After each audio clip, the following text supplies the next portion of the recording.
सुप्रभात आप सभी को। आज हम 10th क्लास की बुक कृतिका का अध्याय नंबर 1 माता का आंचल पढ़ेंगे। माता का अंचल, इसको लिखा है शिव पूजन सहाय ने।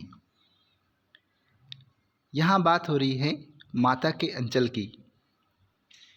ये अध्याय एक ऐसे परिदृश्य को दर्शाता है जहाँ भारत की एक समृद्ध संस्कृति, संस्कार, परंपराएं दिखती हैं। एक ऐसे संस्कारी माता पिता को दर्शाता है जो अपने बच्चों को उच्च श्रेणी के आदर्श देने में लगा रहता है, जो अपने बच्चों के अंदर ऐसे संस्कारों को भरता है कि वो समाज में अपना उच्च श्रेणी का जीवन जी सके। चलिए शुरू करते हैं। जहाँ लड़कों का संग तहाँ बाजे मृदंग, जहाँ बुढ़ों का संग तहाँ खर्चे का तंग। कोटेशन के साथ इसको स्टार्ट किया है कि जहाँ लड़कों की संगति होती है, साथियों की संगति होती है, वहाँ तो बस मौज मस्ती होती है, ढोल नगाड़े बजते हैं। लेकिन जहाँ बुढ़ों की संगत मिल जाती है वहाँ खर्चे ही खर्चे होते हैं, खर्चे करना भी मुश्किल हो जाता है। अब हमारे पिता तड़के यानी सुबह मॉर्निंग में जल्दी उठना, हमारे पिता तड़के उठकर निबट नहाकर पूजा करने बैठ जाते थे। हम बचपन से ही उनके अंग लग गए थे। माता से केवल दूध पीने तक का नाता था, इसलिए पिता के साथ ही हम भी बाहर की बैठक में ही सोया करते थे। वे अपने साथ ही हमें भी उठाते और साथ ही नहला धुलाकर पूजा पर बिठा लेते। अब इतने में समझिए आप कि माता से उनका नाता, फ़िलहाल बच्चों का जो नाता था वो सिर्फ दूध पीने तक का था, बाकी उनका ज़्यादा समय अपने पिता के साथ बीतता था, क्योंकि वो बच्चे सोया भी अपने पिता के साथ ही करते थे, क्योंकि उनके पिता सुबह जल्दी उठते थे। अच्छी बात यह है कि जितना जल्दी आप सुबह उठेंगे उतना ही दिमाग आपका शांत रहेगा, आप उतने ही तरोताज़ा रहेंगे। तो इसी सोच के साथ जब वो जल्दी उठते थे तो अपने बच्चों को भी जल्दी उठा देते थे, और जब वो नहाते थे तो अपने साथ ही नहला धुलाकर उनको भी पूजा में बिठा लेते थे। हम बभूत का तिलक लगा देने के लिए उनको दिक करने लगते थे। बभूत का तिलक यानी बभूत किसे बोला जाता है? जब हम कोई धूप बत्ती करते हैं, अगरबत्ती करते हैं, तो उसकी जो राख होती है उसका तिलक लगा देने के लिए, यानी वो इस बच्चे इस बात की जिद करते थे कि उसके तिलक को उनको माथे पर लगाया जाए। कुछ हंसकर, कुछ झुंझलाकर और कुछ डांटकर। झुंझलाकर मतलब चिढ़कर, कभी कभार तो वो हंसकर लगा देते थे, कभी झुंझलाकर, और कुछ डांटकर वह हमारे चौड़े लीलार में माथे पर त्रिपुंड कर देते थे, यानी 3 रेखाएं बनाते थे, जैसे शिव जी के लिए लगाई जाती हैं ललाट पर 3 रेखाओं वाला तिलक। हमारे लीलार में बभूत खूब खुलती थी, सिर में लंबी लंबी जटाएं थी, उन बच्चों के जो बाल थे वो भी लंबे थे। बभूत रमाने से हम खासे बम भोला बन जाते थे, और जब बभूत लगती थी, हमारे बाल लंबे थे, तो हम वास्तव में लगते भी बम भोला थे, यानी वो बम भोले ही बन जाते थे। पिताजी हमें बड़े प्यार से भोलानाथ कहकर पुकारा करते थे, और उनके पिताजी उनको प्यार से भोलानाथ कहते थे, पर असल में हमारा नाम था तारकेश्वर नाथ।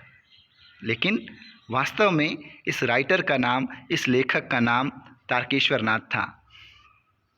हम भी उनको बाबूजी कहकर पुकारा करते थे, और माता को मैया। देखो कितने संस्कार हैं, है ना। बच्चे का नाम भी धार्मिक नाम है, तारकेश्वर नाथ, है ना। और तारकेश्वर नाथ अपने पिता को बाबूजी कहकर बुलाते थे। हम बोलते हैं पापा, डैड। माता को मैया कहकर बुलाते थे, हम बोलते हैं मदर, माँ, है ना, मॉम। तो हम मॉडर्न ज़्यादा होते जा रहे हैं, हम अपनी संस्कृति को भूलते जा रहे हैं। वेस्टर्न के लोग हरिद्वार में आकर हमारी संस्कृति को अपना रहे हैं और हम लोग वेस्टर्न की तरफ भागते हुए जा रहे हैं ताकि हम उनकी संस्कृति को अपनाएं और धीरे धीरे हम अपना अस्तित्व खोते जा रहे हैं, अपने संस्कारों को खो रहे हैं, अपनी परंपराओं को खो रहे हैं। तो इस अध्याय में लेखक ने ये पूरी कोशिश की है कि उस परिदृश्य को दिखाया जाए ताकि हमारे बच्चों में भी वो संस्कार जाग सकें जो संस्कार वास्तव में हमारी हिंदू संस्कृति में होने चाहिए। जब बाबूजी रामायण का पाठ करते तब हम उनकी बगल में बैठे बैठे आईने में अपना मुंह निहारा करते थे, क्योंकि बच्चे थे तो बच्चों का रामायण के पाठ से थोड़ा नाता नहीं था, लेकिन ये आदत बनाने की बात थी कि उनके पिताजी जब रामायण का पाठ करते थे तो वो उनको अपने बगल में बिठाते थे। बच्चे ध्यान नहीं देते थे, लेकिन पास में पड़े हुए आईने में वो बार बार अपने मुंह को देखते थे, क्योंकि उनके माथे पर भभूत का तिलक लगा हुआ था, उनके बाल बड़े हुए थे, तो वो अपने आप को सच में भोला समझते थे।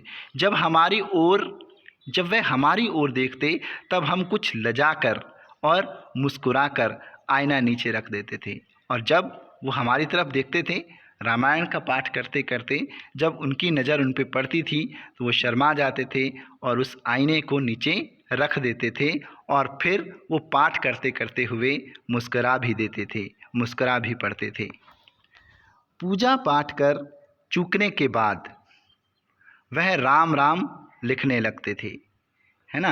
वह राम राम लिखने लगते, यानी पूजा पाठ का काम ख़त्म करने के बाद वो राम राम लिखते थे।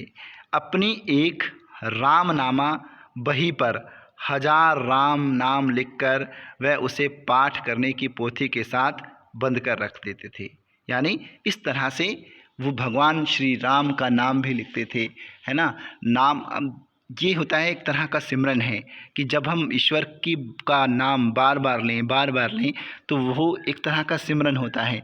लेकिन जब हम किसी चीज़ को बार बार बोलते रहते हैं तो बोलने के कारण हो सकता है हमारा ध्यान कहीं भटक जाए, लेकिन लिखने के साथ जब हम बार बार एक चीज़ को लिखें तो हमारा ध्यान उस लिखने पर रहता है, तो उससे एकाग्रता बढ़ती है।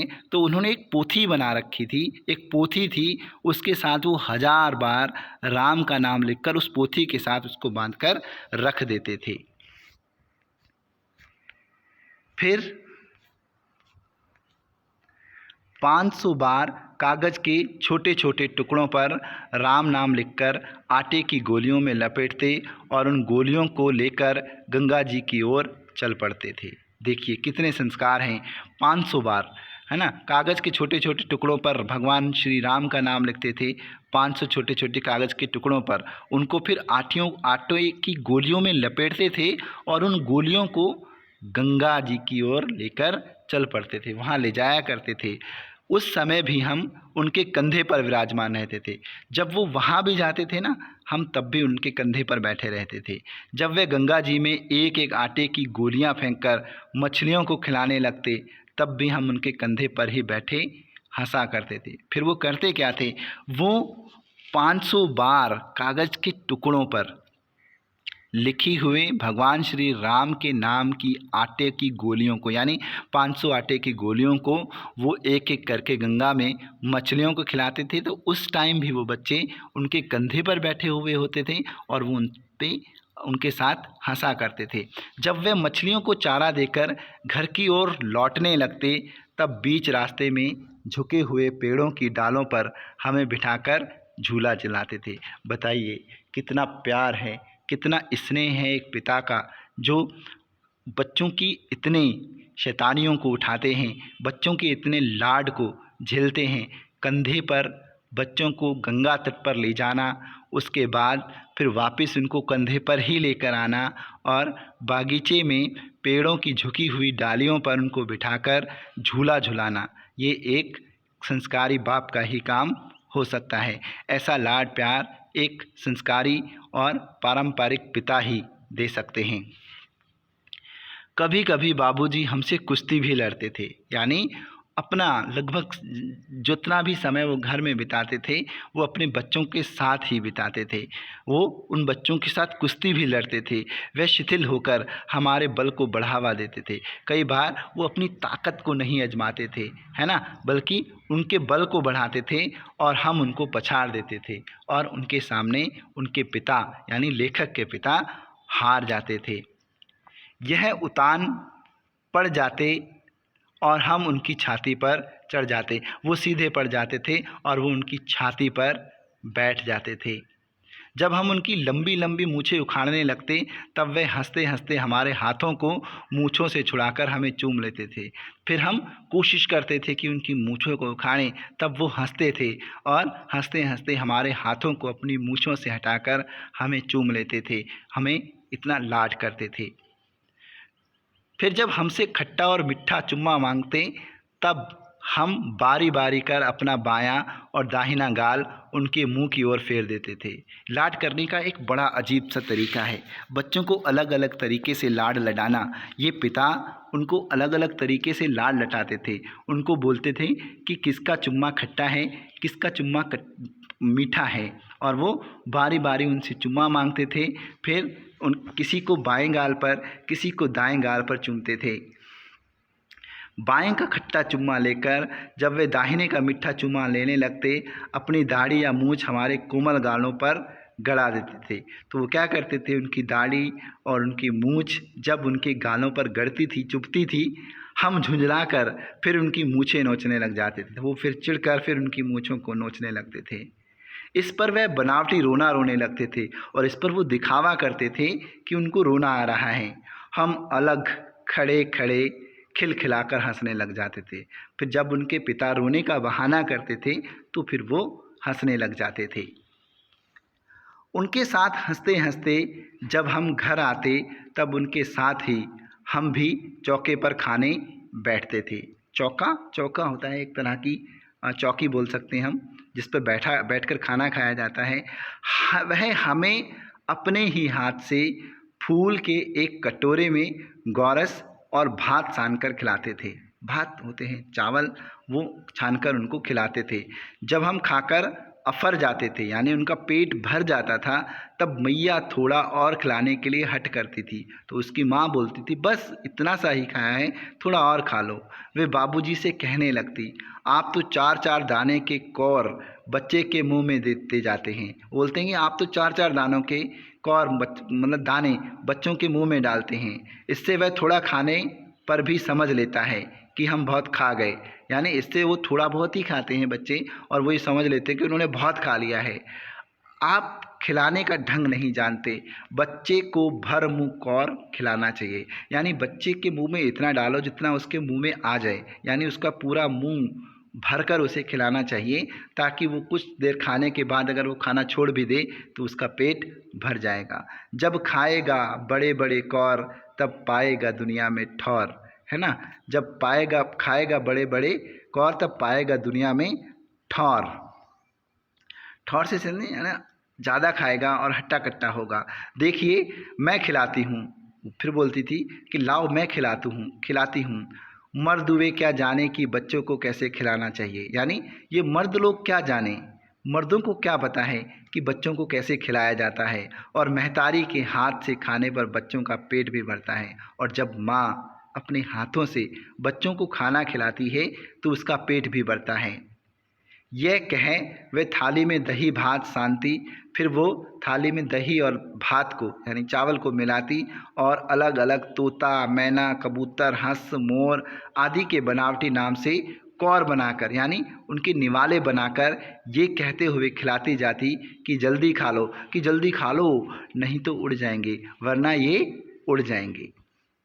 पर हम उन्हें इतनी जल्दी उड़ा जाते थे कि उड़ने का मौका ही नहीं मिलता था। यानी कि वो बच्चे उनको इतना जल्दी खा लेते थे कि वो जो तोता, मैना, कबूतर, हंस, मोर वो बनाती थी, उनको उड़ने का मौका ही नहीं मिलता था। उससे पहले ही वो उसको उड़ा जाते थे यानी खा जाते थे।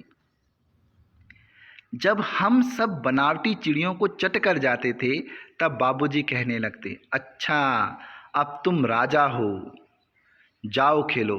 तब वो बोलते थे कि अरे अब तो तुम राजा हो गए हो, जाओ और खेलो।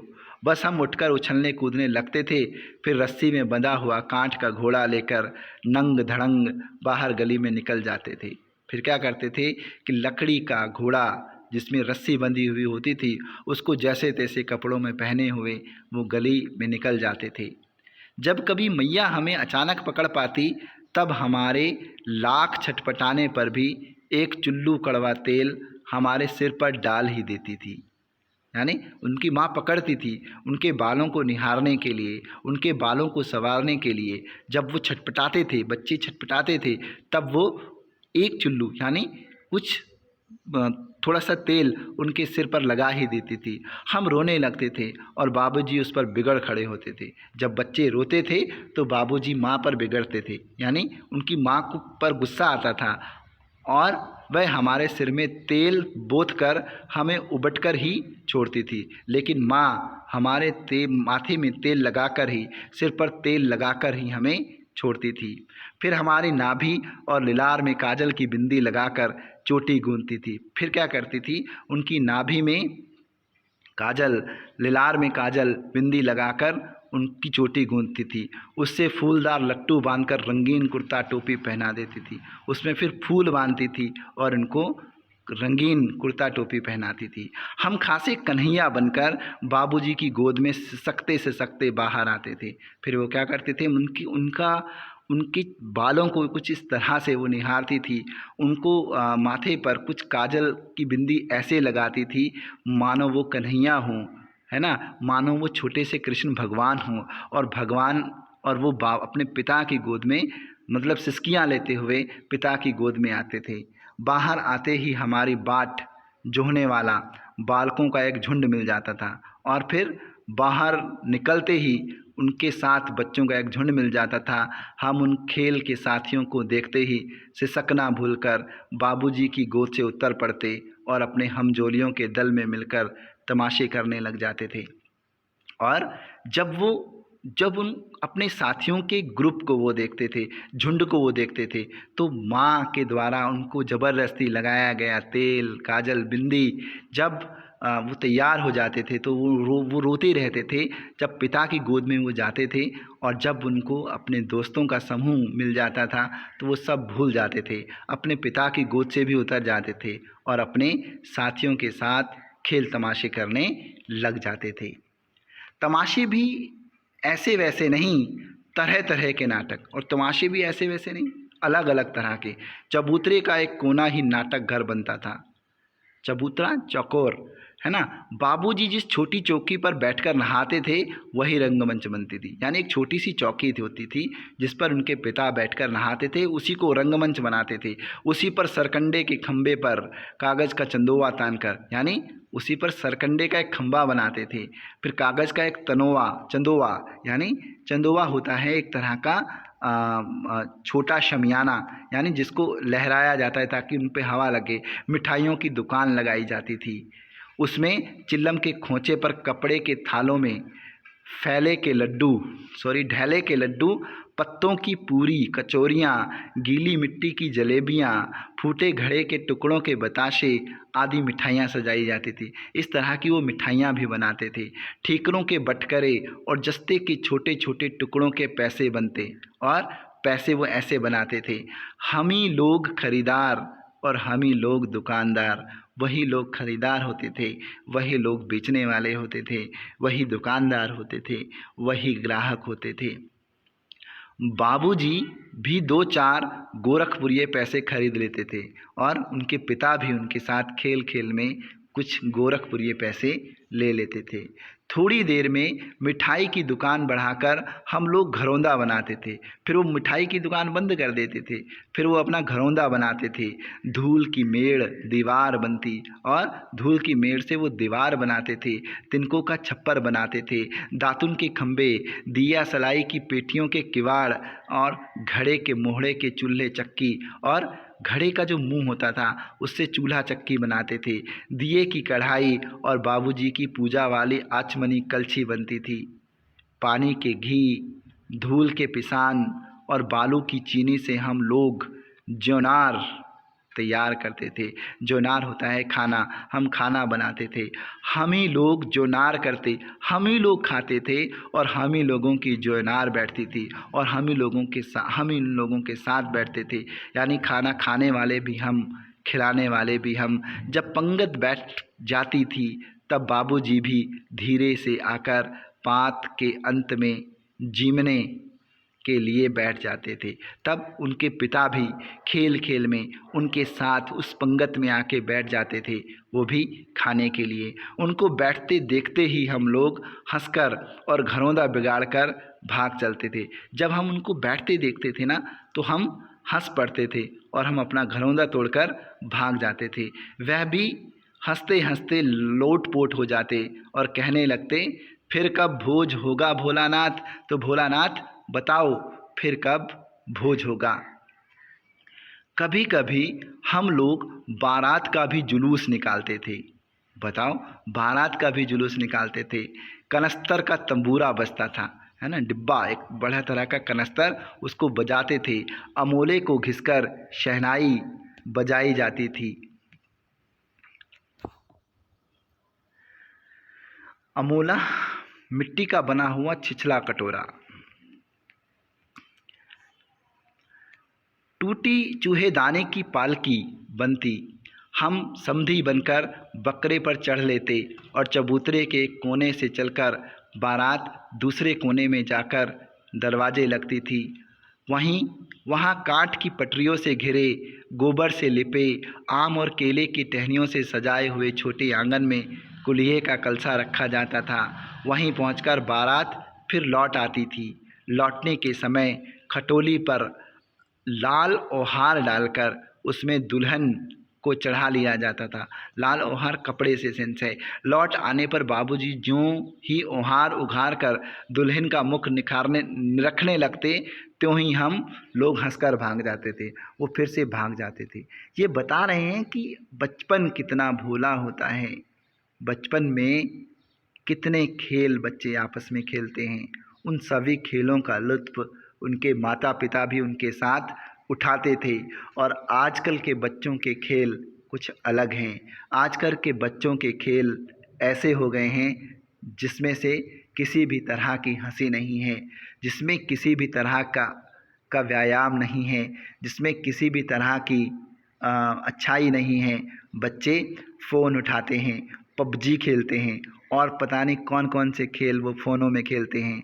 उन खेलों से ना तो हंसी है, ना माता पिता का उनके साथ उन खेलों के साथ कोई लगाव है, ना माता पिता का अपने बच्चों के साथ कोई जुड़ाव है।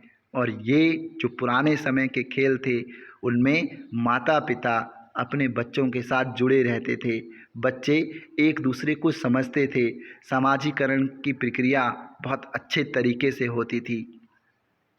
थोड़ी देर बाद लड़कों की मंडली जुट जाती थी। इसके बाद लड़के इकट्ठे हो जाते थे। इकट्ठा होते ही राय जमती थी कि खेती की जाए। फिर वो खेती करने की सोचते थे। बस चबूतरे के छोर पर घिरनी गड़ जाती और उसके नीचे की गली कुआं बन जाती थी। मूंज की बटी हुई पतली रस्सी में एक चुक्कड़ बांध गराड़ी पर चढ़ा लटका दिया जाता और दो लड़के बैल बनकर मोट खींचने लग जाते थे। चबूतरा खेत बनता, कंकड़ बीज और ठेंगा हल जुआठा। बड़ी मेहनत से खेत जोते बोए और पटाए जाते।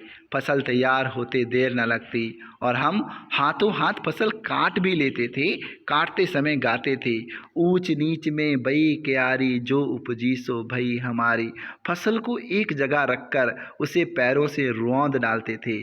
कसोरे का सूप बनाकर ओसाते और मिट्टी के दिए के तराजू पर तौलकर राशि तैयार कर देते थे। इसी बीच बाबूजी आकर पूछ बैठते थे, इस साल की खेती कैसी रही भोलानाथ? बस फिर क्या, हम लोग ज्यों का त्यों खेत खलिहान छोड़कर हंसते हुए भाग जाते थे। कैसी मौज की खेती थी। ऐसे ऐसे नाटक हम लोग बराबर खेला करते थे। बटोही भी कुछ देर ठिठक कर हम लोगों के तमाशे देख लेते थे। जब कभी हम लोग ददरी के मेले में जाने वाले आदमियों का झुंड देख पाते तब कूद कूद कर चिल्लाने लगते थे, चलो भाइयों ददरी, सत्तू पिसान की मोटरी। अगर किसी दूल्हे के आगे आगे जाती हुई ओहारदार पालकी देख पाते तब खूब जोर से चिल्लाने लगते थे। रहरी में रहरी पुरान रहरी, डोला के कन्या हमार महरी। इसी पर एक बार बूढ़े वर ने हम लोगों को बड़ी दूर तक खदेड़ कर ढेलों से मारा था। उस खसूट खबीस की सूरत आज तक हमें याद है। ना जाने किस ससुर ने वैसा जमाई ढूंढ निकाला था। वैसा घोड़ मुँहा आदमी हमने कभी नहीं देखा। आम की फसल में कभी कभी खूब आंधी आती है। आंधी के कुछ दूर निकल जाने पर हम लोग बाग की ओर दौड़ पड़ते थे। वहाँ चुन चुन कर घुले घुले गोपी आम चापते थे। एक दिन की बात है, आंधी आई और पट्ट पड़ गई। आकाश काले बादलों से ढक गया। मेघ गरजने लगा, बिजली कौंधने और ठंडी हवा सनसनाने लगी। पेड़ झूमने और जमीन चूसने लगे। हम लोग चिल्ला उठे, एक पैसा की लाई, बाजार में छितराई, बरखा उधरे बिलाई। लेकिन बरखा ना रुकी और ना ही मूसलाधार पानी होने लगा। हम लोग पेड़ों की जड़ से धड़ से सट गए, जैसे कुत्ते के कान में अठई चिपक जाती है, मगर बरखा जमी नहीं, थम गई। बरखा बंद होते ही, बरखा से सेंस यहाँ आप समझ रहे होंगे बारिश होती है। बारिश जमी नहीं यानी लगातार नहीं हो गई, थम गई। बरखा बंद होते ही बाग में बहुत से बिच्छू नजर आए। हम लोग डरकर भाग चले। हम लोगों में बेजू बड़ा ढीठ था। बेजू इनका कोई साथी था। संयोग की बात, बीच में मूसन तिवारी मिल गए। बेचारे बुढ़े आदमी को सूझता कम था। बेजू उनको चिढ़ाकर बोला, बुढ़वा बेईमान मांगे करेला का चोखा। हम लोगों ने भी बैजू के सुर में सुर मिलाकर यहीं चिल्लाना शुरू किया। मूसन तिवारी ने बेतहाशा खदेड़ा। हम लोग तो बस अपने अपने घर की ओर आंधी हो चले मतलब तेज भाग गए। जब हम लोग ना मिल सके तब तिवारी जी सीधे पाठशाला में चले गए। तो फिर क्या हुआ, वो तिवारी जी सीधे हमारी पाठशाला में गए, हमारे स्कूल में गए। वहाँ से हमको और बैजू को पकड़ लाने के लिए 4 लड़के गिरफ्तारी वारंट लेकर छूटे। 4 लड़के गिरफ्तारी वारंट लेकर आए। इधर जो ही हम लोग घर पहुँचे तो ही गुरुजी के सिपाही हम लोगों पर टूट पड़े। बैजू तो 9-2-11 हो गया। हम पकड़े गए। फिर तो गुरुजी ने हमारी खूब खबर ली। बाबूजी ने ये हाल सुना। वह दौड़े हुए पाठशाला में आए, गोद में उठाकर हमें पुचकारने और फुसलाने लगे। पर हम दुलारने से चुप होने वाले लड़के नहीं थे।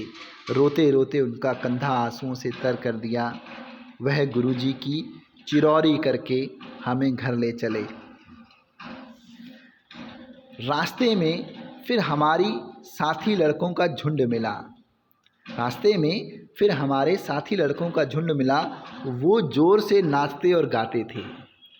माई पकाई गर्र गर्र पुआ, हम खाइब पुआ न खेलब जुआ। फिर क्या था, हमारा रोना धोना भूल गया। हम हट करके बाबूजी की गोद से उतर पड़े और लड़कों की मंडली में मिलकर लगे वही तान सुर अलापने। तब तक सब लड़के सामने वाले मकई के खेत में दौड़ पड़े। उसमें चिड़िया का झुंड चर रहा था। वे दौड़ दौड़कर उन्हें पकड़ने लगे, पर एक भी हाथ न आई। हम खेत से अलग ही खड़े होकर गा रहे थे, राम जी की चिरई, राम जी का खेत, खा लो चिरई भर भर पेट, है ना। हमसे कुछ दूर बाबूजी और हमारे गांव के कई आदमी खड़े होकर तमाशा देख रहे थे और यही कहकर हंसते थे कि चिड़िया की जान जाए, लड़कों का खिलौना।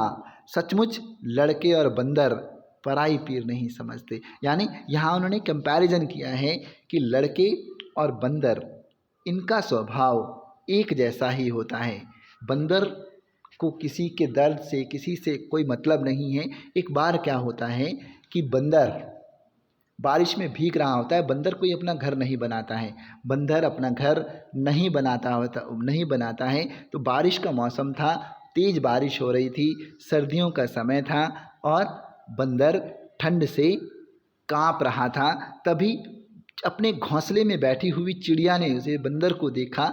उसने सोचा कि चलो भाई, बंदर भाई को मैं कुछ ज्ञान देती हूँ, इसे बोलती हूँ कि अपना घर क्यों नहीं बनाता है। वो बंदर को जाकर बोलती है कि बंदर भाई, आप अपना घर क्यों नहीं बना लेते हो? अब देखो बारिश हो रही है और आप भीग रहे हो, है ना? ऐसे तो आप ठंड से बीमार पड़ जाओगे। तो बंदर को बड़ा गुस्सा आया, है ना? उसने क्या किया, सबसे पहले जाकर उसी चिड़िया के घोंसले को तोड़ दिया। तो यहाँ पर क्या कह रहे हैं, सचमुच लड़के और बंदर पराई पीर नहीं समझते, यानी उनको दूसरे किसी की फीलिंग से कुछ लेना देना नहीं होता है। एक टीले पर जाकर हम लोग चूहों के बिल से पानी उलीचने लगे। नीचे से ऊपर पानी फेंकना था, हम सब थक गए। तब तक गणेश जी के चूहे की रक्षा के लिए शिव जी का सांप निकल आया। रोते चिल्लाते हम लोग बेतहाशा भाग चले। कोई औंधा गिरा, कोई अंटाचिट, किसी का सिर फूटा, किसी के दांत टूटे। सभी गिरते पड़ते भागे।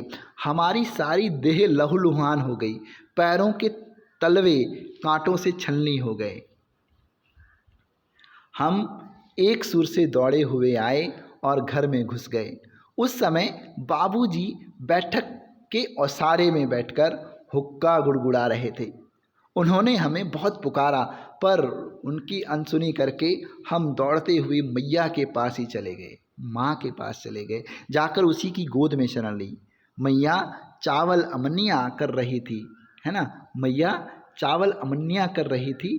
अमनिया यानी साफ कर रही थी। हम उसी के आंचल में छिप गए। हमें डर से कांपते देखकर वह जोर से रो पड़ी और सब काम छोड़ बैठी। अधीर होकर हमारे भय का कारण पूछने लगी। कभी हमें अंग भरकर दबाती, कभी हमारे अंगों को अपने आंचल से पोंछकर हमें चूम लेती थी, है ना? अपने आंचल से पोंछकर, यानी कभी हमें अंग भरकर दबाती यानी गले से लगा लेती, कभी हमारे अंगों को अपने आंचल से पोंछकर यानी उसके मुंह को अपने हाथ से, अपने आंचल से, अपने दुपट्टे से पोंछकर उनको चूमती थी। बड़े संकट में पड़ गई, लेकिन उनको बहुत परेशानी हुई कि मेरे बच्चे को हुआ क्या है।